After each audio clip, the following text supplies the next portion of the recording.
Hello everyone, Tripura study update চ্যানেলের নতুন একটি ভিডিওর মধ্যে তোমাদের সবাইকে আবারও একবার অভিনন্দন। আজকের ভিডিওর মধ্যে নতুন একটি রিক্রুটমেন্ট নিয়ে আমরা উপস্থিত হয়েছি। আজকে নোটিফিকেশনটি এসেছে এসএসসি অর্থাৎ স্টাফ সিলেকশন কমিশন থেকে। খুবই ভালো মানের পোস্টের জন্য রিক্রুটমেন্টটি প্রকাশিত হয়েছে। প্রচুর সংখ্যক পোস্ট রয়েছে এই নোটিফিকেশনটির মধ্যে। তোমরা নোটিফিকেশনে দেখতে পাচ্ছ যে 4000-এরও বেশি কিন্তু এখানে পোস্ট রয়েছে। বিভিন্ন সেন্ট্রাল গভর্নমেন্টের যেই পুলিশ ডিপার্টমেন্ট রয়েছে অর্থাৎ দিল্লি পুলিশ, সিএপিএফ, বিভিন্ন আর্মড ফোর্সেস, এগুলোর মধ্যে সাব ইন্সপেক্টর পদের নিয়োগের জন্য আজকের এই নোটিফিকেশনটি প্রকাশিত হয়েছে। তো চলো দেখে নেব অফিসিয়াল যেই নোটিফিকেশনটি রয়েছে তার মধ্যে ডিটেলস কী দেওয়া রয়েছে। ভিডিওতে যাওয়ার আগে জানাতে চাই যে যারা আমাদের চ্যানেলের নতুন দর্শক রয়েছে তাদেরকে জানিয়ে রাখি, চ্যানেলটির মধ্যে তোমরা প্রতিনিয়তই বিভিন্ন রকমের রিক্রুটমেন্ট এবং অ্যাডমিশন নোটিশ পেয়ে যাবে। যদি ভিডিওটা ভালো লেগে থাকে তাহলে চ্যানেলটাকে সাবস্ক্রাইব করে রাখো এবং পাশে থাকা বেল আইকনটাতে প্রেস করে অল নোটিফিকেশন অন করে রাখো। তো স্ক্রিনে যে তোমরা নোটিশটি দেখতে পাচ্ছ এটাই হচ্ছে অফিসিয়াল নোটিফিকেশন। এসএসসি অর্থাৎ স্টাফ সিলেকশন কমিশন থেকে প্রকাশিত হয়েছে। অ্যাডভার্টাইজমেন্টটি প্রকাশিত হয়েছে 4 মার্চ 2024-এ। শুরুতেই কিছু ইম্পর্টেন্ট ডেট দেওয়া আছে। অনলাইন অ্যাপ্লিকেশান শুরু হবে 4 মার্চ থেকে এবং 28 মার্চ পর্যন্ত তোমরা কিন্তু এদের যে আবেদনটা সেটা করতে পারবে। এর জন্য যে কম্পিউটার বেসড এক্সামটা সেটার ডেট এখানে বলে দেওয়া হয়েছে যে 9 থেকে 13 মে 2024-এর মধ্যে কিন্তু এই অনলাইন এক্সামটা নেওয়া হবে। অর্থাৎ এর জন্য যে সিলেকশন প্রসিডিউর তার মধ্যে যে এক্সাম নেওয়া হবে সেটা কিন্তু 9 তারিখ থেকে 13 তারিখ, অর্থাৎ মে মাসের 9 তারিখ থেকে 13 তারিখের মধ্যে এই এক্সামটা নেওয়া হবে। পোস্টের ডিটেলসগুলো আমরা দেখে নেব। নোটিফিকেশনটি প্রকাশিত হয়েছে বিভিন্ন যেই ভারতবর্ষের আর্মড ফোর্সেস রয়েছে এবং দিল্লি পুলিশ রয়েছে তার মধ্যে এসআই পদের নিয়োগের জন্য এই ভ্যাকেন্সি প্রকাশ করা হয়েছে। পোস্টের প্রথম নাম হচ্ছে sub inspector GD in CAPF অর্থাৎ সেন্ট্রাল আর্মড পুলিশ ফোর্সেস এবং sub inspector male female in Delhi police অর্থাৎ দিল্লি পুলিশ এবং সিএপিএফের মধ্যে নিয়োগের জন্য সাব ইন্সপেক্টর পদে নিয়োগের জন্য এই ভ্যাকেন্সিটি প্রকাশ করা হয়েছে। এই পোস্টগুলোর যে পে লেভেল সেটা কিন্তু লেভেল 6-এর স্যালারি হবে। বেসিক পে থাকবে 35,400 থেকে 1,12,400। এই যে বেসিক পেটা সেটা কিন্তু অ্যাকচুয়ালি পে না, এর মধ্যে বিভিন্ন রকমের অ্যালাউন্সেস যোগ হবে প্লাস ডিএ যোগ হবে। অর্থাৎ তোমাদের কিন্তু যে ইন হ্যান্ড স্যালারি সেটা কিন্তু অলমোস্ট 50,000-এর কাছাকাছি তোমরা পেয়ে যেতে পারো। পোস্টগুলোর ক্লাসিফিকেশন হবে যেটা সাব ইন্সপেক্টর সিএপিএফ সেটা গ্রুপ বি লেভেলের পোস্ট এবং যেটা সাব ইন্সপেক্টর দিল্লি পুলিশ সেটা গ্রুপ সি লেভেলের পোস্ট। এখানে সাব ইন্সপেক্টর দিল্লি পুলিশের মধ্যে মেল এবং ফিমেলের জন্য ভ্যাকেন্সি কত থাকবে সেটা আলাদা করে দেওয়া আছে। প্রথম দেওয়া আছে মেলের ভ্যাকেন্সি এবং দ্বিতীয় দেওয়া আছে ফিমেলের ভ্যাকেন্সি। মেলের ভ্যাকেন্সির মধ্যে টোটাল অর্থাৎ সবগুলা কাস্টের মিলিয়ে 125খানা ভ্যাকেন্সি থাকবে এবং ফিমেলদের জন্য থাকবে 66। তার মধ্যে ওবিসি, এসসি, এসটি, ইউআর প্রত্যেকটা কাস্ট ওয়াইজ ভ্যাকেন্সি আলাদা আলাদা করে মেনশন করে দেওয়া আছে। তোমরা নোটিফিকেশনটা একটু প্রেফার করে নেবে। এরপর নিচে দেওয়া আছে sub inspector GD in CAPF অর্থাৎ সেন্ট্রাল আর্মড পুলিশ ফোর্সেসের মধ্যে সাব ইন্সপেক্টরের যে ভ্যাকেন্সি সেটা মেনশন করে দেওয়া আছে। এর মধ্যে যেমন বিএসএফ অর্থাৎ বর্ডার সিকিউরিটি ফোর্স, সিআইএসএফ অর্থাৎ সেন্ট্রাল ইন্ডাস্ট্রিয়াল সিকিউরিটি ফোর্স, তারপর সিআরপিএফ অর্থাৎ central reserve police force, ITBP Indo Tibetan border police force, SSB, প্রত্যেকটা আর্মড ফোর্সেসের মধ্যে যে সংখ্যক সাব ইন্সপেক্টরের ভ্যাকেন্সি রয়েছে সেটা কিন্তু এখানে মেনশন করে দেওয়া আছে। তোমরা নোটিফিকেশনের মধ্যে ক্লিয়ারলি দেখতে পাচ্ছ যে সবগুলা আর্মড ফোর্সেস মিলিয়ে টোটাল 4000খানা পোস্ট রয়েছে এখানে। অর্থাৎ দিল্লি পুলিশের মধ্যে 125 প্লাস 66 এবং এখানে আর্মড ফোর্সেসের মধ্যে 4000 অর্থাৎ 4000 প্লাস কিন্তু তোমরা ভ্যাকেন্সি পেয়ে যাচ্ছ এই নোটিফিকেশনটির মধ্যে। এখানে বিভিন্ন আর্মড ফোর্সেসের যেই ক্যাটাগরি ওয়াইজ ভ্যাকেন্সি সেটাও কিন্তু ডিটেলসভাবে এখানে মেনশন করে দেওয়া আছে। মেলের জন্য কত থাকবে, ফিমেলের জন্য কত থাকবে, সব কিছু UR, EWS, OBC, SC, ST প্রত্যেকটা কাস্ট ওয়াইজ এখানে ভ্যাকেন্সি কিন্তু ডিটেলসভাবে মেনশন করে দেওয়া আছে। তোমাদের যদি যে ডিটেলসটা দরকার লাগে তাহলে কিন্তু তোমরা নোটিফিকেশনটা একটু দেখে নেবে, সেখানে তোমরা খুবই ভালোভাবে বুঝে যাবে। তারপর আমরা সরাসরি চলে আসলাম এইজ ক্রাইটেরিয়ার মধ্যে।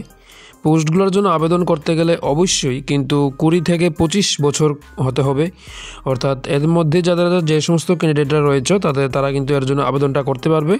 এরই সাথে যারা SC, ST, OBC, ex serviceman, PWD প্রভৃতি ক্যাটাগরিভুক্ত স্টুডেন্টরা রয়েছে তারা কিন্তু কিছু বয়সের এক্সট্রা রিজার্ভেশন পেয়ে যাবে, অর্থাৎ এসসি এসটির জন্য 5 বছর, ওবিসির জন্য 3 বছর, এক্স সার্ভিসম্যানদের জন্য 3 বছরের এজের রিল্যাক্সেশন তোমরা পেয়ে যাবে। তারপর যদি আমরা এডুকেশনাল ক্রাইটেরিয়ার কথা বলি, অর্থাৎ sub inspector in Delhi police এবং sub inspector in central armed police ফোর্সেসে এই পোস্টগুলোর জন্য আবেদন করতে গেলে যদি এডুকেশনাল ক্রাইটেরিয়ার কথা বলি, তাহলে minimum bachelor degree pass candidate কিন্তু এর জন্য আবেদন করতে পারবে। অর্থাৎ যে কোনো বিষয়ে যদি যে কোনো ইউনিভার্সিটি বা কলেজ থেকে আপনাদের গ্র্যাজুয়েশন করা থাকে তাহলেই কিন্তু তোমরা এই পোস্টগুলোর জন্য আবেদনটা করতে পারবে এবং বয়সসীমা থাকবে 20 থেকে 25 বছর। তারপর নেক্সট আমরা দেখে নেব কীভাবে আবেদনটা করতে পারবে। তোমরা সকলেই জানো যে এসএসসির জন্য আবেদন প্রক্রিয়াটা সবসময় একই রকমের থাকে।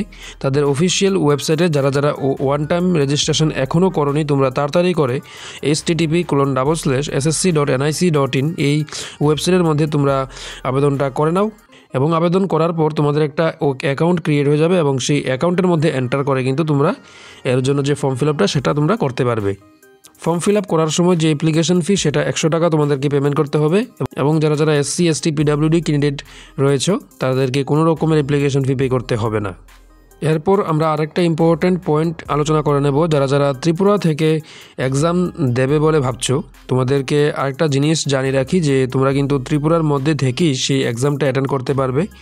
আমাদের আগরতলার মধ্যেই কিন্তু এসএসসি যে এক্সামিনেশন সেন্টার সেটা কিন্তু পড়ে।